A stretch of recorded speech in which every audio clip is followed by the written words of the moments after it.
Welcome to Sacrilegious Discourse. For this is what the Sovereign Lord says. Why do you need prophets to tell people who you are and what you want? If you can justify everything that the God of the Bible has done, then you can justify any of your behavior. A lot of this mentality is trickling into what is now mainstream right-wing Christianity. I am capable of empathy greater than this God of the Bible. This is a Bible that they tell kids. This is the good Lord. This is the good book. He is fantasizing about murder, mass murder. Head over to sacrilegiousdiscourse.com right now to find out how to leave us a review or support us on Patreon. Husband! Wife! Do you know what we're doing here? Well, we're at a nice little roundish 10 episodes of Second Maccabees. Sure as fuck are. And it's a Saturday, which means that today we're doing Q&A Saturday. That's right. And it's on a Saturday. That's also right. I know, right? Yeah. We're doing this is like 2 times in a row of doing Q&As where it landed on a Saturday. I know. It's like we did it on purpose or something. I mean, again, it happened good. Yeah, it did. Yeah. So what do you got for us today? Like, what are we going to be going over exactly? We're covering Second Maccadoodles, chapters 6 through 10. Okay. All right. Because we were like, what? Yeah. And I mean, some of it we got because it just like recapped Hanukkah, but like there were more golden horses with, Greek god chariot things. Yeah. And people, worms. Right. Yeah, people with rotting flesh and worms. Mm-hmm. Yeah, that was good stuff. Yes. Good stuff. Yeah. Yes. God was a dick again. And I as mean, always, God was still a dick. Gotta make sure I threw that in there. Yeah. So, all right. Well, you ready to dig into this Q&A? Sure as fuck am. All right, let's do this. Okie dokie.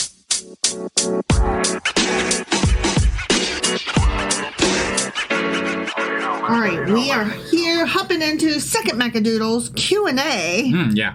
Chapters 6 through 10. Okay. Because what the fuck?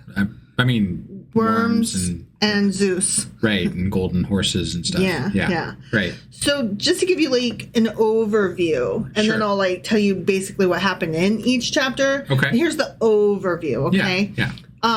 These chapters in particular overlap a lot with First Maccabees, chapters 1 through 4. Sure. Okay. But Second Maccabees tells it in way more dramatic, theological, and martyrdom heavy way. More. Yeah. Way more. Like so much martyrdom too. Yeah. Like, we forgot even to mention in the intro the mom and her 7 sons. Right. Yeah, that was crazy. So much martyrdom happening here. Yeah. It's they not just believe, they will die before they eat the pork. They so fucking believed. And they will get tortured all the fuck in front of each other. They believe more than anybody believed ever before. And ever since. They were the believiest believers. They put evangelical Christians to shame. They didn't stop believing. They did not stop believing. No. That song is so good. Hold on to that feeling. Okay. Also, Antiochus IV Epiphanes, my OG villain. Yeah. I don't know why I'm like so in love with him. He's like my Ursula from Little Mermaid, or like, Cruella from 101 Dalmatians. Right. Like he's my OG villain. I love a villain. Sure. Okay. Sure. Like, I know you're not supposed to say that, obviously. Right. Like, he's the bad guy. He's horrible. You're not supposed to like the bad guy. That's like saying you like Hitler. I don't like Hitler. Jesus Christ. Right, yeah. Why am I like, he's my OG villain? Because he comes up so much. He does. And, okay, you know what it is for me? It's his name. Antiochus? Antiochus Epiphanes. Yeah. Antiochus IV Epiphanes. Right. I mean, oh my God, that name. So he intensifies his persecution of the Jews, which that's not good. No. So, I mean, I don't love that about him. It's mostly just his name I like. Right. The Jews were forced to abandon the Torah. Because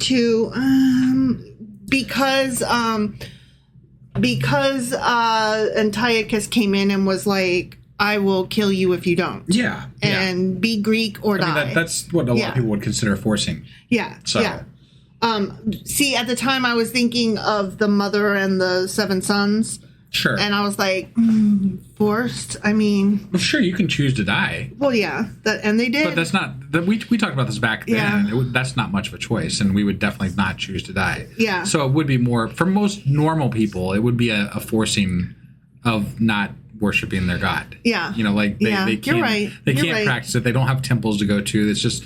Like, we're going to put that shit on pause because, you know, death. I'm going to not die today. Right, I'm yeah. going to live to worship another day. I don't want to be fried out. I think that my God is so cool. He totally gets it. Yeah. We're me and him, we're good. My God We're good. fucks. So, these 5 chapters cover the martyrdoms. We've got Eleazar, which I think we completely forgot about him, but he was the old man that was like, I'll die first. Right. And then right after that story, then we get the mother and the 7 sons. Yeah. And she tells each one of them, go ahead and die first. From the old man right to the frying pan. Oh my God. Like literally for the dudes. Like they literally got burned to death and stuff. I know. So yeah. Judas Maccabeus starts his guerrilla warfare resistance. Yeah. And then the Seleucid generals fucking get wrecked. Like all over the board. Yeah. And then Antiochus IV dies, which he got worms. Fucking horrible. He got explosive diarrhea. Man, now what a way to go. And apparently his skin fell off. I would love to know if that's actually true or if that was just like embellished. Like, I want to know how Antiochus IV Epiphanes died. Right. Is there actual like documentation of that, or is it like that would be something I would that would be something y'all? I'd be very like other than the Bible. Like 'cause I gotta say when I'm listening to you read Second Maccabees, it's very embellished. Yes. And I don't feel like it was written in the moment. No. So I feel like it's at best, doesn't it's count. Questionable as to whether things are true-ish. Yeah, it doesn't. It's so biblical. It doesn't count as historical. Like if things didn't actually happen, it's incidental.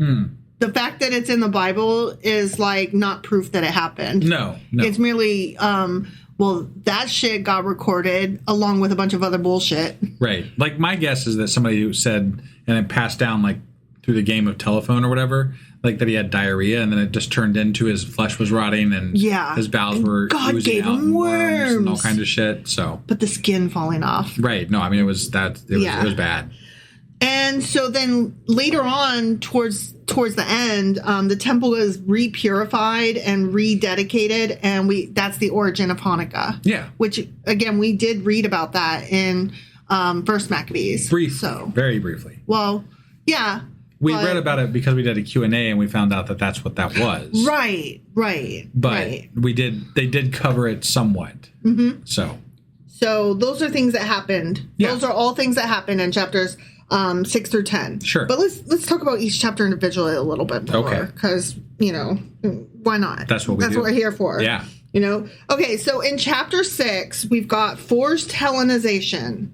Like, that's the Greek. Be Greek with me. Yeah, that's back when we were talking about like them getting they put their foreskins back on and shit like that, right? Yeah. Yep, the gymnasiums were built, and that's what was the big deal about the foreskins and the nudity. Yeah, and you can't be naked if you're Jewish because then everybody's going to see that your wiener doesn't have the correct skinnage and you're going to be so embarrassed. Right. And they'd even like execute mothers if they didn't get their kids circumcised. Yep. So. And this chapter is also where we had Eleazar's martyrdom. Okay. So in chapter 6, Antiochus forces Jews to abandon the Torah. He desecrates the temple. He bans Jewish practice. And Eleazar refuses pork and dies rather than fake compliance. Got it. Okay. Yeah. King Antiochus IV Epiphanes sends an official, an Athenian senator or envoy, to force Jews to abandon ancestral law. And the crackdown escalates hard. Ancestral law? That's what I said. So you said ancestral. It sounded like you said ancestral law. No, ancestor. Okay. I just want to make sure because the way it sounded to me, it was way too close to incestual. Not incestual, ancestral. Got it. Okay. Yeah. But there's an R in there. It's not incest. I was just making ancestor. sure that that's what we were talking about. Yes, that is what we're talking about. Okay. So, the temple in Jerusalem again, is rededicated to the Olympian Zeus. Yeah. Specifically. Mm-hmm. Like, Olympian Zeus. That's cool. That's why I like Zeus is cool. Zeus is cool, but fucking that's lightning bolts. Although apparently Yahweh's got lightning bolts too. only because Zeus had them. He never had those, and now all of a sudden he got some. Come on.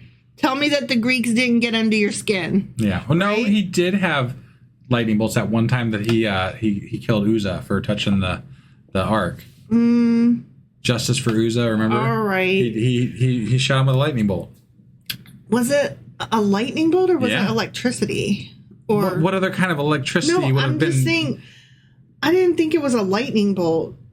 I thought that's. I could be wrong. Okay. You're probably right. All right. It's just that's the only time we've heard about lightning bolts. Mostly I know. It's like smoke. I'm just saying. Mostly it's burning bushes, smoke, a column. I will say it's not his thing. Like there's not a lot of lightning. Whereas it's very much Zeus's thing. Right, You know, he's the fucking god of thunder and whatnot. It is very, questionable that it's coming up in the middle of them being all of a sudden. Mm-hmm. Yeah. So, Antiochus is like, Greece is awesome. And so they rededicate the temple to Olympian Zeus. The sanctuary on Mount Gerizim, which is in the Samaria and Samaritan region, that gets dedicated to Zeus as well. The temple gets turned into a fucking desecrated mess. Okay? Yeah. We've got pagan sacrifices, sexual debauchery in sacred spaces like Christmas trees galore come out. Everybody bring your Asherah poles back out. We've got forbidden foods, with the pork. Sure. All that stuff comes out. Yeah. And the Jews are forbidden to keep the Sabbath or to celebrate their festivals or to even openly identify as Jews. They couldn't even display their showbread. No, Jesus. They had to put their showbread on non-show days. They couldn't show it at all. Breads and wieners, way off. Yeah. Could not show any of that shit. Right. And people were forced into pagan civic cult rituals. Like, they had to celebrate the king's birthday by giving sacrifices and stuff. Like, what the fuck is that? I mean, if you're in charge, you just make people do it, Yeah. I mean, that's what Trump says. Yeah, if you're a star, they just let you do it. Right, yeah. Dionysus, there was a Dionysus procession with ivy wreaths. Okay. Dionysus is the Greek guy who's the same as the Roman Bacchus. Okay. And that's where you get, like, your orgies and stuff. Oh, okay. Yeah, he was the wine and fuck party orgy god. Got it. Yeah, he went hard, one might say. Yeah. And so they were celebrating all of that stuff. I mean, sounds like a good time, except for it was probably rapey, so not a good time, is my guess. Sure. Like, if it was all consensual and fun, it sounds like a good time. Right. I mean, hypothetically. Yeah. That's what I hear. But there were some horrific examples of things that happened. Like you said, women were executed for circumcising their infants. Yeah. Anybody got a clue about it, they would pull that baby's wiener out and look at it. And they would be like, nope, bitch, you and your baby are dead now. You don't get to do that. I mean, crazy.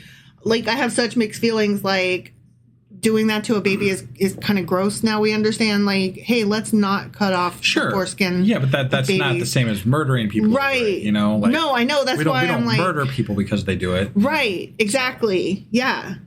When I said mixed feelings, I just meant, like, you basically did a surgical torture of your child. That's bad. Okay, I agree with you. So now we're going to kill you guys. Wait, no, hold on. That escalated quickly. Yeah. Like, we just went from bad to worse. Right. That's what I meant by mixed feelings. Sure. The people were burned in caves for keeping the Sabbath secretly. Like, they would go party in their caves, like the teenagers do today. Sure. Like, teenagers always be partying in caves, all the right? time. Yeah, that's what I hear. Yeah. They go to the beach and they party in the beach caves. Right. Yeah. And every time you go be walking around caves, you find beer cans and used condoms. That's the way it goes. And drug needles. There's always drug needles. Every fucking time.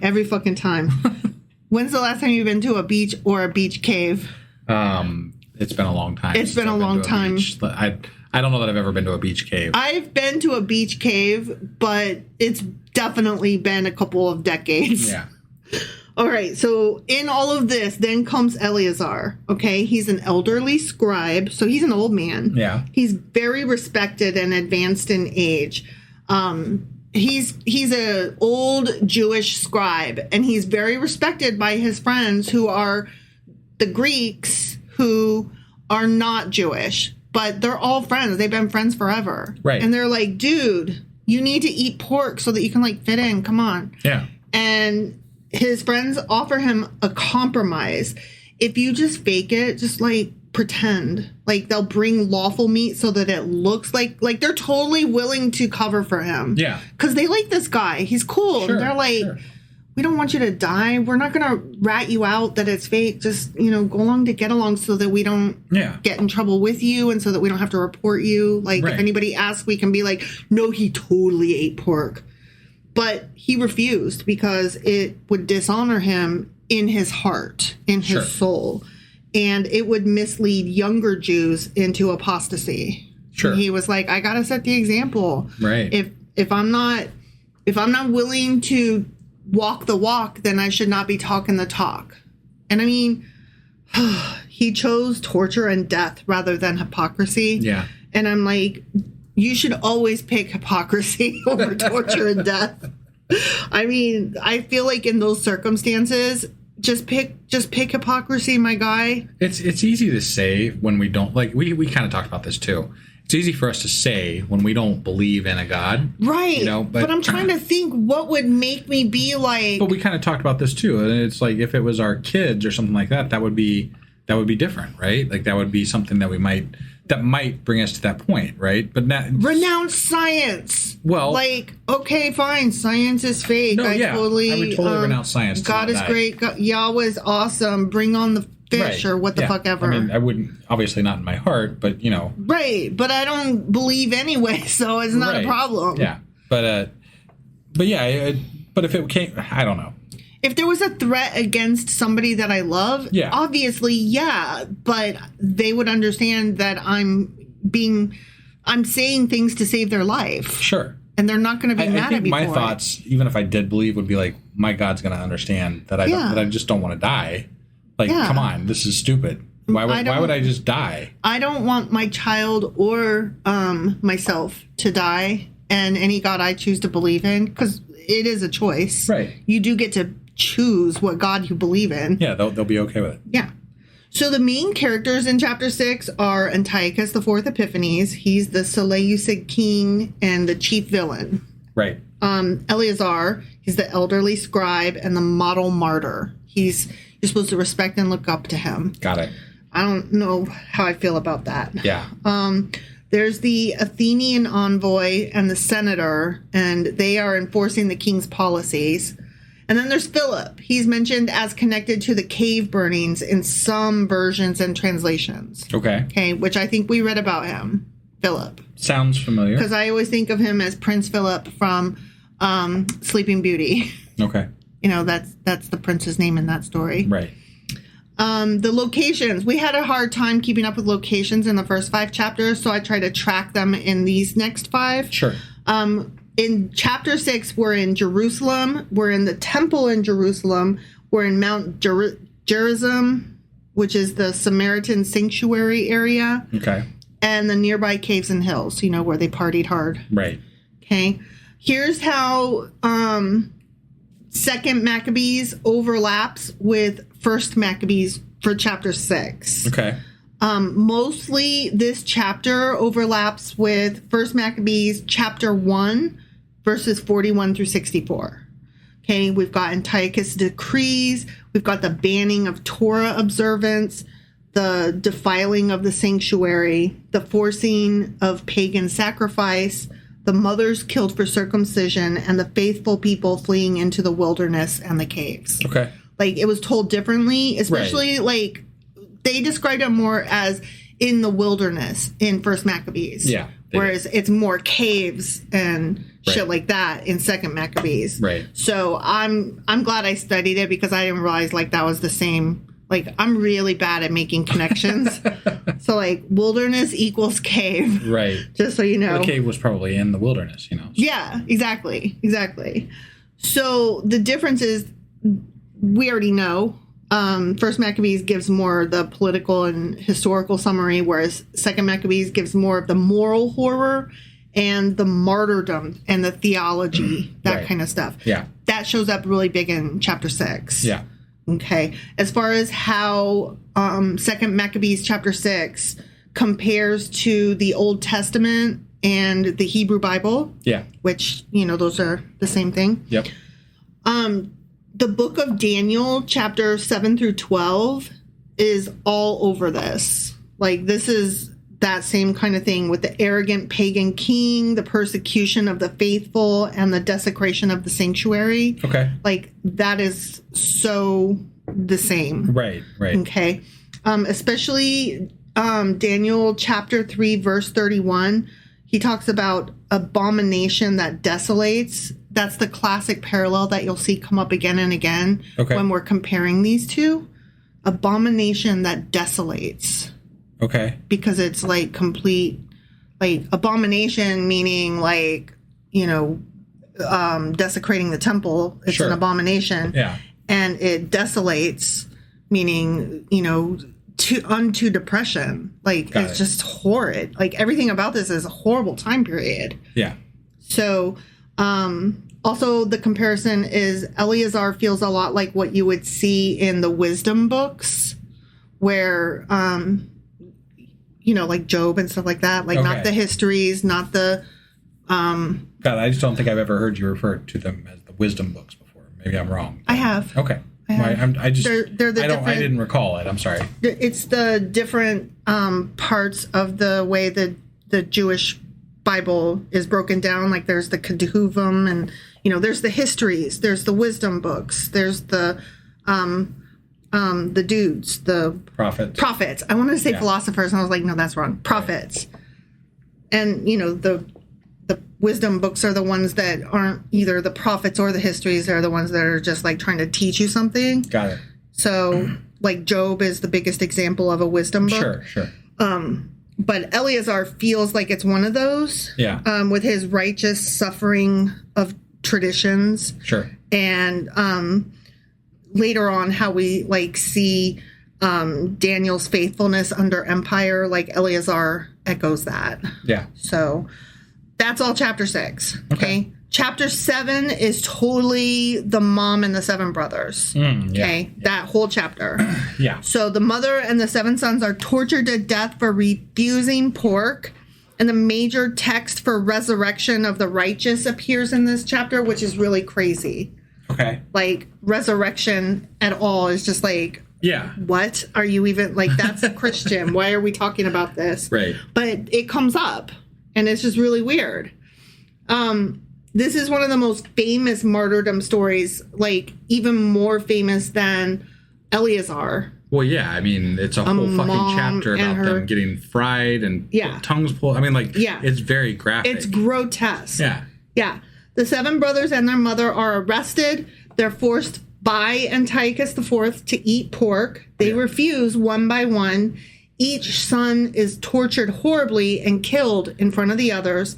And the mother encourages each of them one at a time as they go out to be tortured to stay faithful, even having seen what happened to the one before them. Right. Yeah. No, it's terrible. It's fucking terrible. It's horrible. Yeah. Each death becomes a theological speech, which is that it's better to die than to violate the Torah. God will raise up the righteous. Limbs lost now will be restored later in the afterlife. I look, again, any God that promotes this kind of shit can fuck right off. He can fuck right off. Yeah. The king will face judgment. You're supposed to believe that. You're not just believe it, but like take it as fact. Honestly, it's a fact. I don't give a shit. Right. I don't either. I'm not getting tortured. I'm just not. Yeah. Fuck you. And suffering can be for the sake of the people. Like, what you're doing here is not just on you. You're taking the suffering for the people.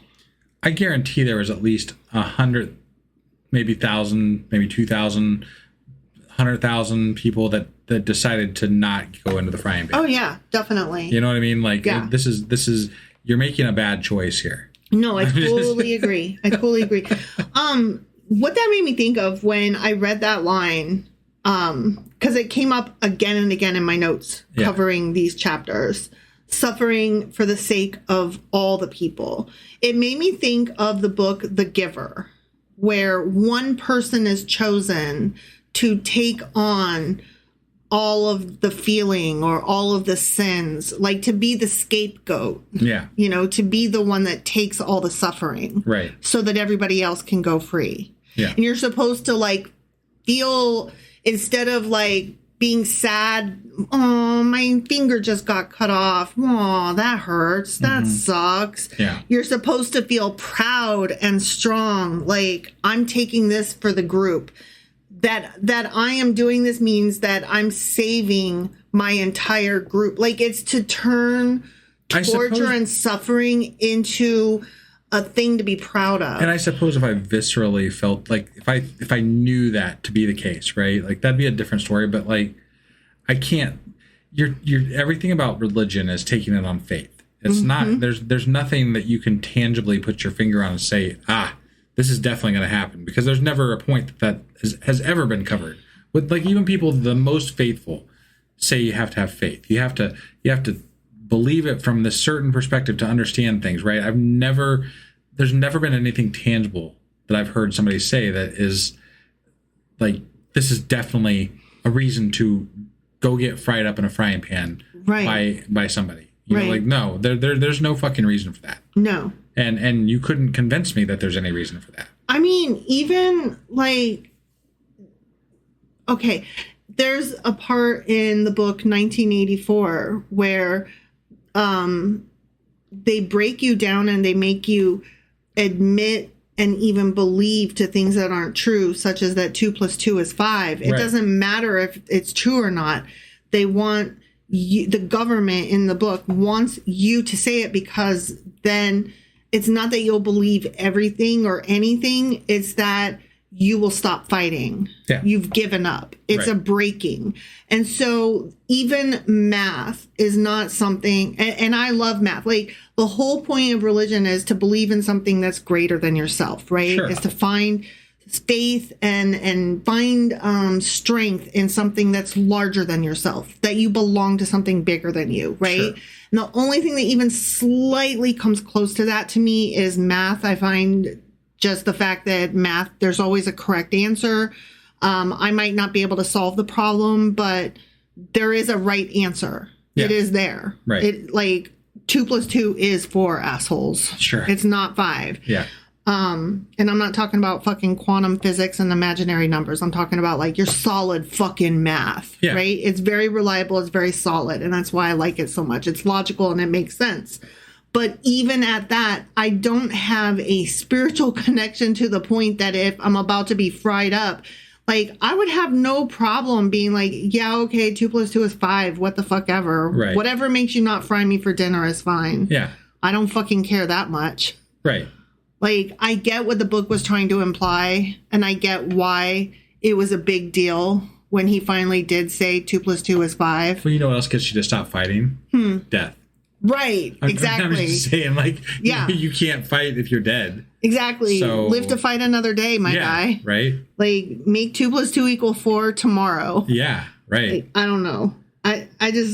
I guess I'm a weak-minded person because I just don't believe in anything hard enough to be willing to die for it like that. I don't think that has anything to do with weak-mindedness. I think that, honestly, the thing that gets these people to, you know, sacrifice themselves for the whatever greater good or whatever the fuck it is propaganda. It's fucking, they've been blinded by God and the pitch for God to the point where they're willing to die for it. Like, this is the same thing that, like, it doesn't, we don't understand, like, suicide bombers, right? Yeah. Like, that's not something that really resonates with people in the United States, because it's not something that we would be willing to do. No, right? Not at all. At least not for the most part, anyway. Right. I mean, there's some fucking crazy fundamentalist Christians out there that maybe would take up that cause. Absolutely. But it does take a next level of brainwashing to get to that point where you believe that your sacrifice is so great and so worthwhile that it is worth losing your own life over. Like,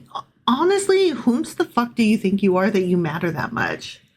I guess, is my question. But, I mean, it's like the trolley problem, but if I'm on the track and I'm the one choosing, right?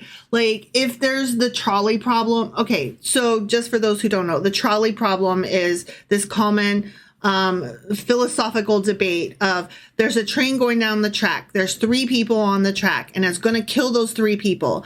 If you can hit a button to make it go on the other track, and instead of killing those 3 people, it'll only hit, say, a dog, would you do it? Well, the answer is probably automatically, yeah. I mean, that's sad. That I hate the idea of losing the dog, but sure. And then it progresses. Okay, but what if instead of it's a dog, it's one person? Oh, that's rough because it's still killing a person, which is bad, but at least I would be saving the 2 people. So sure. Yeah, I would do it, right? So it's like it progresses because then it asks you to make these moral decisions. And it's not a judgment question. It's a discussion of where do your morals lie? Where do you draw the line? Where do you draw the line? Yeah. And that question is easy to ask when you're not tied to the track and you get to decide for somebody else. Yeah. What this asks you to do in this story is to both be the person that pushes the button, but also to be the one tied on the track. Yeah. And moreover, to be the one driving the train. Yeah. Like, you have to be all 3 of those at the same time, and that doesn't make sense to me. The brainwashing that gets somebody there is immense. Right. You know, like you had to have been next level taught that this is so important that it's worth your own life. Right. And your kids' lives and everything. You know, like it's worth everything. And then, you know, the questions then get asked, okay, so did somebody set the train in motion on purpose? Because then if I just absolve myself from all responsibility, then it's on the person who maliciously did it. Yeah. By abstaining from choosing, am I then still responsible for the murder of the 3 rather than the dog? Or is it the person who set the train in motion and tied the people to the track? Right. Right? Like, I don't know. The whole question is stupid and pointless because I don't want to die and I don't want to kill other people. Right. So I don't know how. Anyway, continuing with chapter 7, the mother watches all fucking 7 of her kids die. Yeah. And then she dies herself because she likes trains or something like that. Right. And God's a dick. Yeah. This chapter is a huge fucking deal because it contains one of the clearest pre-Christian Jewish expressions of bodily resurrection, future vindication of martyrs, and divine judgment on tyrants, because they talk about all of that in this chapter. Yeah. They talk about that they will be repaired in the afterlife. Like, their death is not for naught, you know? Yeah. That they are being martyred and they will be vindicated. Now, we talked a lot about it in one of our recent special episodes where this time period is where they started doing a lot more of this type of talk and this type of, you know, we're angling towards that New Testament, you know, feeling. Right now we're just like right in that. I'm really glad we decided to read 1st and 2nd Maccabees, because this does fill the between the Old Testament and New Testament gap somewhat. Right. And then, you know, we filled in some of the rest of the gap with our Tuesday special deep dive. Yeah. And this falls right in there. Like, all of this is the pot that's stirring and brewing pre-Jesus. Yeah. This is what Jesus is born into, this crazy world of Greek rulership saying, stop being Jewish, goddammit. And Rome then taking over and saying, I mean, it's kind of cool, I guess, but I don't know. This Jesus guy seems, but no, we don't like him either. I don't fucking know. Right. It's all a mess. And we also said on Tuesday that there was this expectation, not that when will God save us, but, oh, God is coming for sure. Yeah. He is going to save us because he always does. Right. And that's what Jesus is born into. Yeah. Anyway, one of the 7 brothers explicitly says that the king may kill them now, but, quote, the king of the universe will raise us up to renewed life. Yeah. And I forgot about it until I read that, and I was like, oh shit, he did. I forgot. We made a big deal. We're like, oh, the king of the universe, huh? Okay. And then another one of them says that he expects to receive back the hands and tongue that he lost, in the afterlife. He will be repaired as he was before. Right.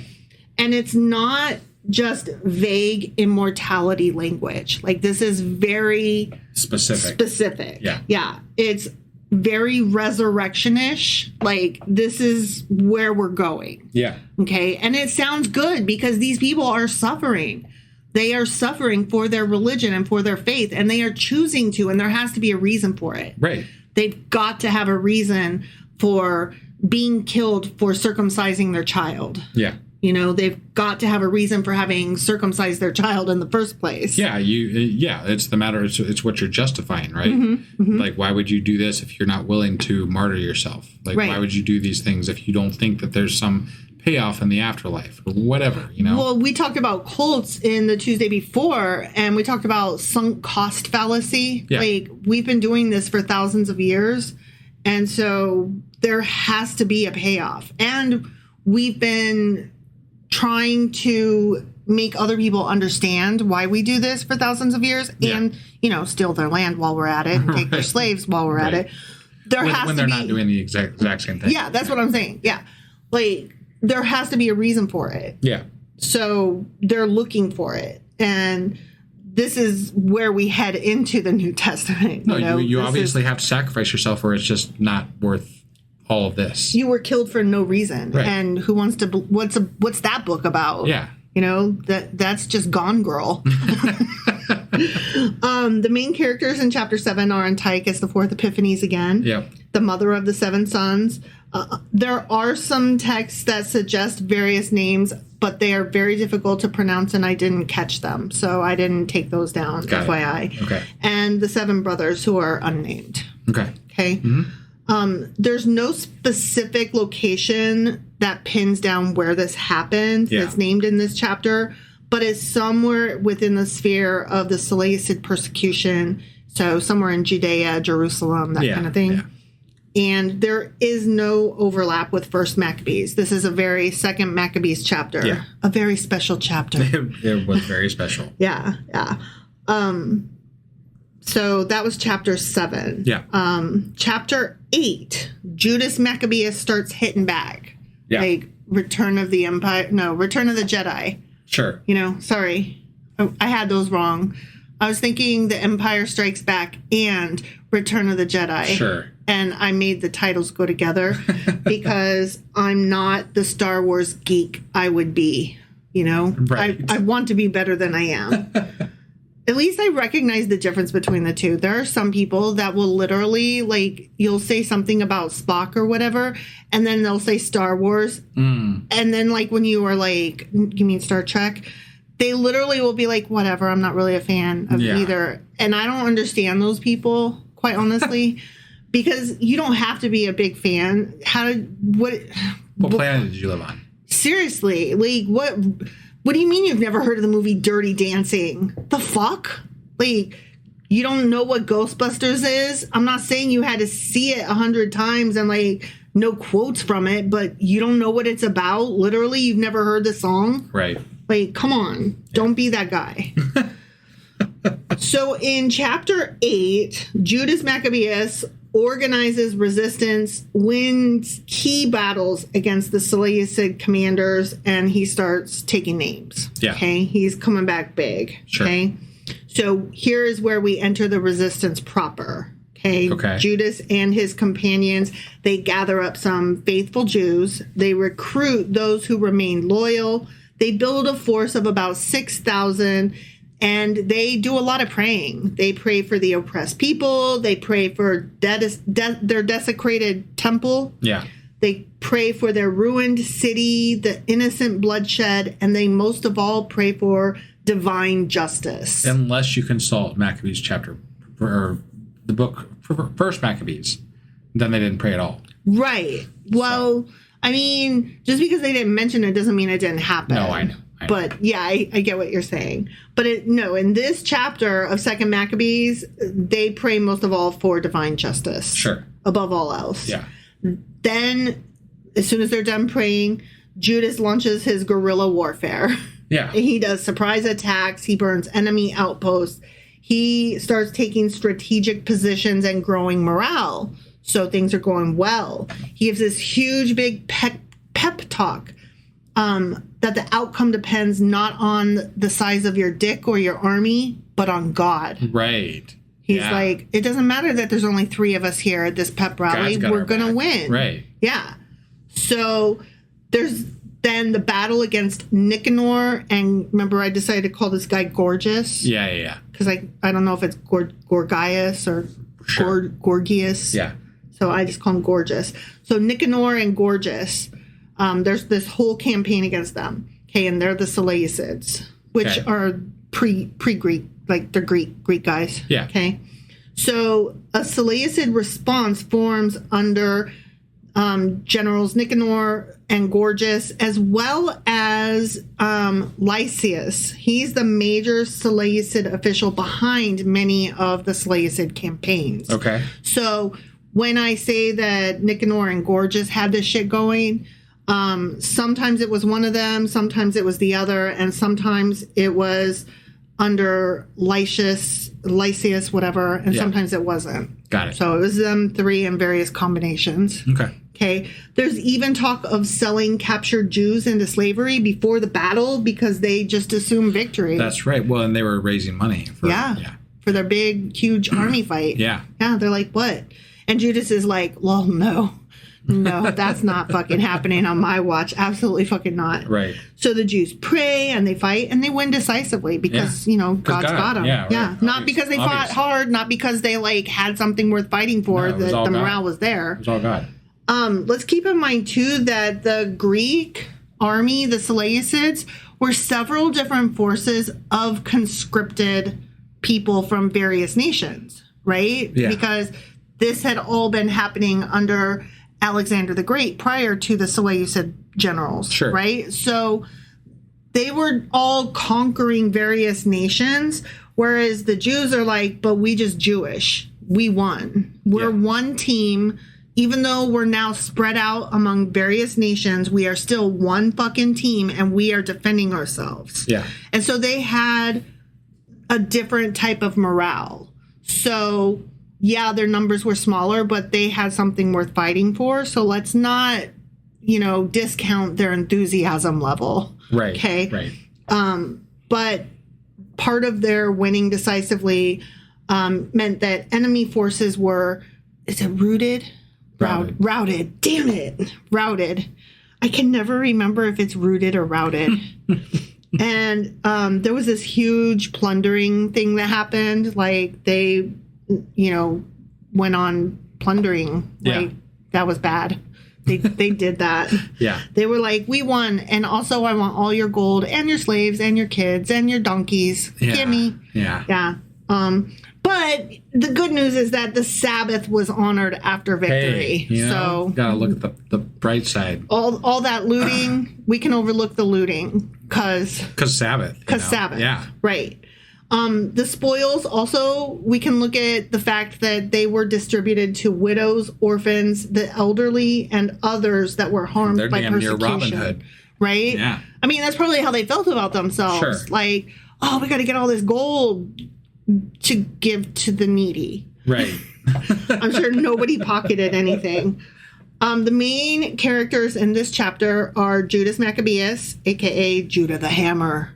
That was his nickname. Was it really? For real, yeah. Wow. Judah the Hammer. That's funny. Judas's companions, the faithful Jews, and then from the Seleucid side, Nicanor, Gorgeous, and Lysias. Okay. The locations in this chapter, we had various villages and the wilderness areas in and around Judea. Jerusalem, which is still under threat and partly in enemy hands, depending on what stage of the fight we're talking about. Yeah. Various battle zones around Judea. And some translations mention Emmaus-like campaigns in context with overlapping First Maccabees. Okay. So mostly just Jerusalem, Judea area. Right. Okay. Where this overlaps with First Maccabees is chapters 3 verses 38 through chapter 4 verses 25. Okay. Where Lysias appoints commanders, like that, just various commanders. Yeah. Nicanor and Gorgias are two of the ones named Okay. that are involved. All right. The enemy expects an easy victory and even prepares slave traders and assumes Jewish enslavement. So that happened in First Maccabees as well. Okay. Judas rallies the people. The surprise night movement by Judas, that happened in First Maccabees. Okay. Gorgias misses Judas in camp. That happened in both. Okay. And the Seleucid forces panic and are defeated. So that happened in both books. Got it. Okay, the Old Testament, there's small faithful force versus a stronger army. So just that lesson in general. Yeah. There's a David versus Goliath logic that victory will occur not by numbers, but by worth. Okay. In Second Chronicles, we saw holy war theology, like pray, trust God, and then win. Yeah. So that's a thing. Right. Not specific events, just the comparison and the tone Right. is what I'm talking about here. And one thing that gets repeated, such as in First Samuel, is the battle belongs to the Lord. That's a phrase that got tossed around in the Old Testament a lot. And then we see that show up in Second Maccabees. Sure. So Yeah. that specific phrase, Okay. the battle belongs to the Lord. Right. Interesting. So in chapter 9, that's Antiochus IV dies a nasty theatrical comical death. Yes, he does. A comic book villain death. Yeah, it was pretty terrible. It was terrible, but also grotesquely and funny. Yeah, no, we had fun with that one. Yeah. It's a prime example of ancient revenge literature. Basically, when he dies, it's like God is judging him so fucking hard that he it was judged the him worst. so fucking hard. Yeah, No, that was he didn't just die. He went big. Yeah. Yeah. Antiochus IV, still raging against Jerusalem, like leading up to his death. Yeah. He's struck by God. Yeah, He gets sudden internal pain, bowel agony, meaning his butthole hurts. Sure. His chariot crashes.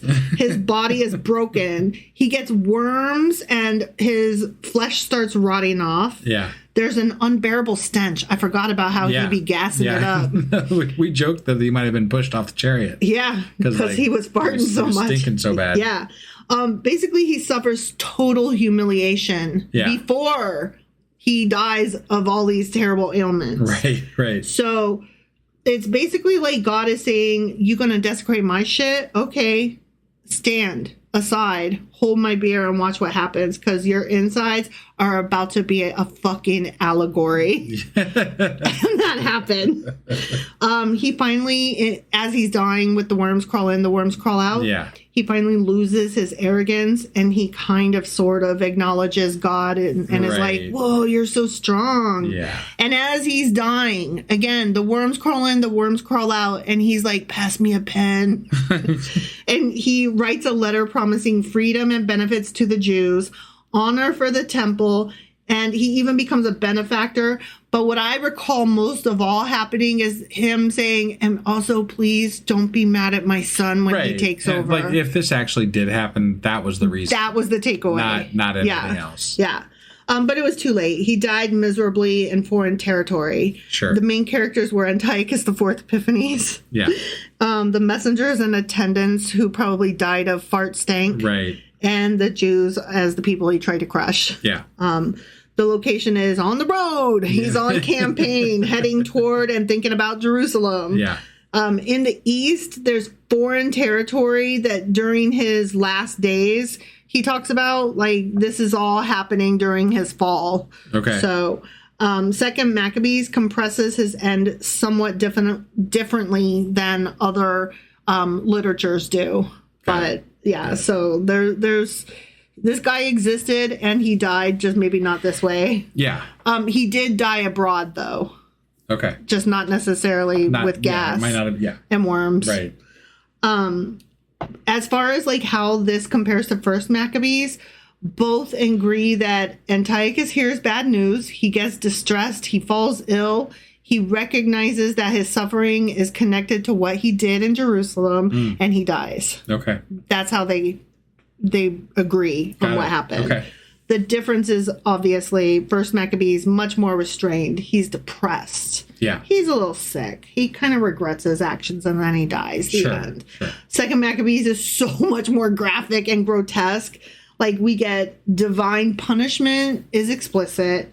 The body horror, like, there should be a fucking movie about this scene alone. Yeah. I mean, Stephen King wishes. This is so nasty. And his repentance, I mean, was it repentance? Again, it was definitely insincere at best. I feel like it was just about his son. It was about his son at that point. Yeah. But, I mean, and look, that's just me placing my feelings into this, but like, that's how I feel about it. That's the biggest part of it to me as well. We mostly get like an echo of the theme from many of the wisdom books in the Old Testament. Pride goes before destruction. Pride goes before the fall, kind of thing. Right. And you will see a little bit of that in like Pharaoh in Egypt, sure. No, or Sennacherib. These messages where the big bad king. So. The big bad king is the meanest ever, and he's like your comic book mustache twirling evil bad guy. He's just fucking the worst, and then he dies like so hard. Right. Yeah. So in chapter 10, we've got the temple purified, Hanukkah's origin, and then more war. Got it. Because war. Yeah. So the temple gets rededicated because, yay, Antiochus Epiphanes is dead. Sure. Awesome. So the temple gets rededicated. They celebrate their 8 days, and that's the origin of Hanukkah. Yeah. And then war continues under Antiochus V Eupator. Right. Okay. So basically, chapter 10 is about the temple and Jerusalem. Yeah. Okay. They tear down the pagan altars and shrines. Yay! They purify the sanctuary. They throw blood on the right corners or whatever. Yeah. They build a new altar. They relight lamps. They burn incense. They restore the bread of the presence. They brought the showbread. They got their showbread. Right. Yeah. And they resume sacrifice after a long interruption. Yeah. They celebrate 8 days, just like they did for the Feast of Booths way back in, what was that? Leviticus, some shit like that. Because they had recently been hiding in the mountains and caves during the real festival. Right. So they couldn't do the thing. So, they're like, okay, now we get to really party. Yeah. Not just party because it's that time of year, but also party because that time of year and we're free. Right. And we won. And we're about to go try to rule the world. Yeah. That's where we get the branches and the palms and the festival rejoicing. Yeah. And they decree that all Jews should celebrate this every year. And they still do. They do. Yeah. This is the core biblical basis for Hanukkah. Hanukkah. Right. I don't know how to say it correctly. So it sounds like I'm playing dress up and being rude when I try. And that's why I don't try. Right. Kind of like challah bread. Sure. Their bread. I sound rude when I'm trying. Right. It sounds like you're trying to... It sounds like I'm making fun. Right. And I just don't know the accent. I don't know the language. I don't speak Hebrew. Sure. So it feels rude to me. I feel like I'm being rude. That's what I mean to say. That's my really long-winded way of apologizing for how I said it. Sure. The text explicitly says they instituted an annual 8-day observance. It's law per Second Maccabees. It's mentioned in First Maccabees, but Second Maccabees is just so you know, for realsies, this is the fucking law, y'all. Yeah. Which is just so funny to me since it's not even part of the Tanakh, Yeah. It's not part of the Hebrew Bible. Right. After the rededication notice, the chapter 10 pivots back to the military campaigns under Eupator. That's Antiochus IV Epiphanes' son. Okay. And Lysias, that general from, back when. Yeah. With the Gorgias and the right. The Nicanor. Seleucid. The Seleucid general guys. Yeah. Ptolemy Macron tries to treat the Jews more fairly, but then he dies by suicide after some political backlash. So that didn't work out well for him. Right. Gorgeous continues his hostility because he's like, nah, fuck that. The Idumeans hold strongholds and harass the Jews. And Judas attacks places like Idumea, strongholds such as in Hebron, Jamnia and Jebna, which is an area that's like in broader campaigns. Joppa and coastal related reprisals are developed. Like there's more war coming in future chapters. The main characters in chapter 10 are Judas Maccabeus, his followers, Eupator, Lysias, Ptolemy Macron, and Gorgias, and the Idumeans. Okay, we don't see Nicanor. I think Nicanor is dead at this point. Right. The locations are Jerusalem, the Temple and Sanctuary, Judea, Idumea, and possibly Hebron, nearby fortresses, and other contested regional sites. Okay. But they're not specifically named. It's more like taken out of taken from context. Yeah. That were like probably around theirs. Right. Right. Like somewhere over there, you know. Yeah. The ways that this chapter overlaps with First Maccabees is that in both books, Judas does decide to cleanse the sanctuary. The temple is found desolate. The altar is dismantled and replaced. The sacrifices are restored. There is an 8-day celebration, and there is an annual commemoration established. So that happens in both First and Second Maccabees. Okay. All right. That's the clearest parallel. I do remember that we talked about Hanukkah starting in the First Maccabees. Oh, yeah, definitely. It was definitely something we Yeah. So they didn't call it that. It was like Right. It was just a celebration for rededicating the temple and whatever. And then we did a Q&A and we're like, oh, shit. That's Hanukkah. Yeah, that's Hanukkah. That's fucking Hanukkah. Yeah. I remember being so offended. Like, this is fucking Hanukkah. This is like one of the biggest, if not the biggest Jewish holidays, and it's not even in their Bible. What? Like, that doesn't make any sense to me. I don't understand it. But this chapter 10 is the clearest parallel in this whole thing so far. Yeah. What's really fun is that there's this little discrepancy in when the time period between the desecration and the rededication. Yeah. In Second Maccabees, it says that sacrifice resumed after 2 years, but in First Maccabees, it was more like 3 years. Got it. So the historical one is like, it was 3 years or so. Yeah. But the God one was like, no, it was only 2 years, motherfucker. God is awesome. And everybody's like, okay, I guess. Yeah. But a lot of historians point out that discrepancy because they're like, y'all, like these books don't line up exactly. And it's only a 1 year like discrepancy, but it does kind of make the God one a little more questionable than it even was with its magic I don't know exactly when this book was written, but it definitely was not written in the same time period. Not at all. Not at all. Right. No, this one was written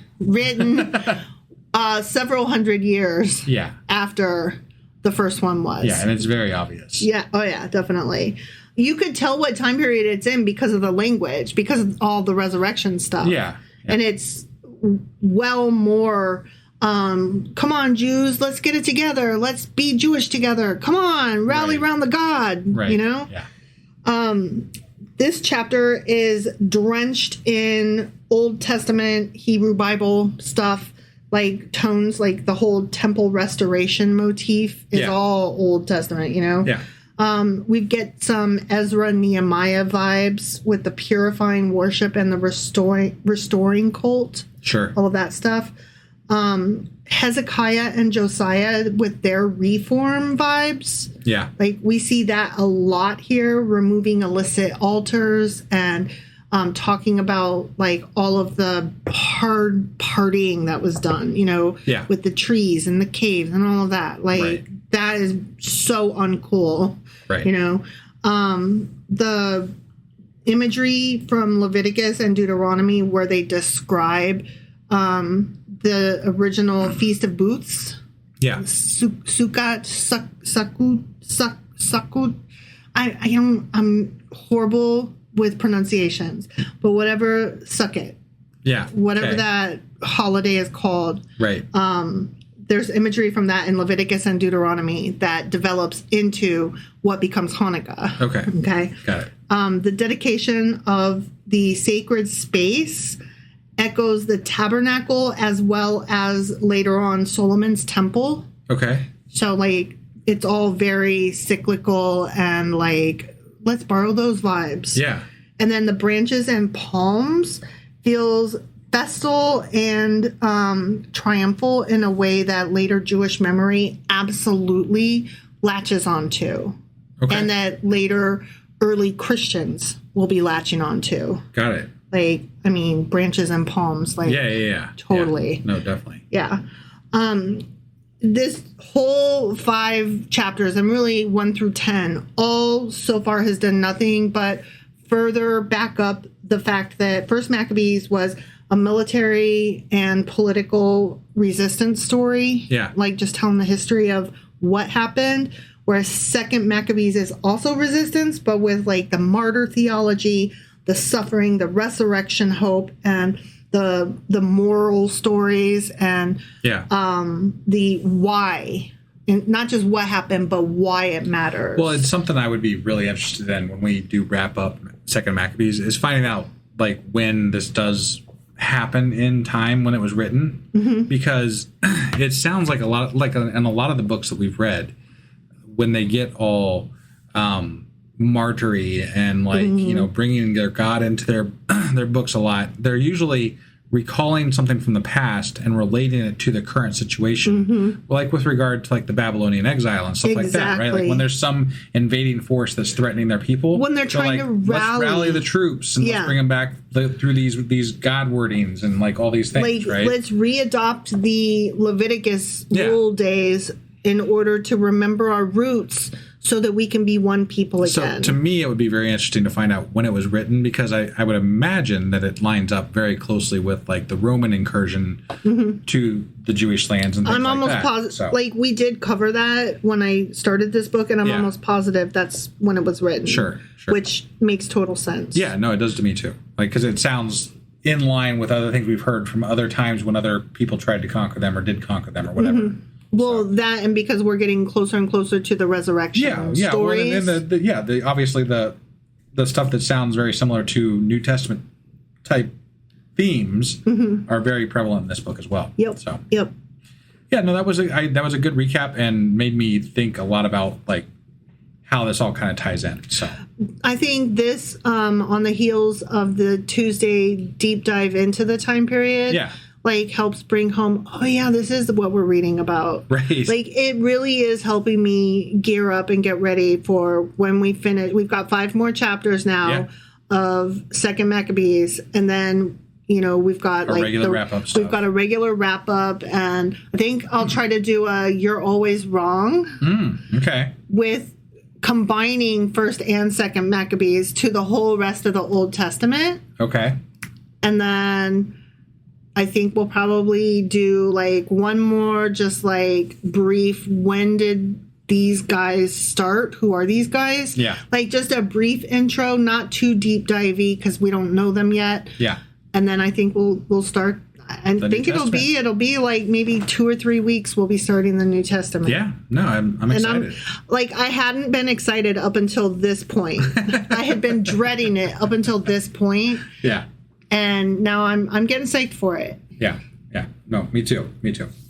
All right. Do you have anything else for us on this? I think that's it. Okay. I think that's more than enough. I mean, we got an hour in on this, and I think we covered quite a bit. So, yeah. That was Second Maccabees chapters 6 through 10 Q&A. Sure as fuck was. Wife is jumping the gun here. And we will be back soon with Second Maccadoodles chapter 11. There you go. We'll see you then. Bye.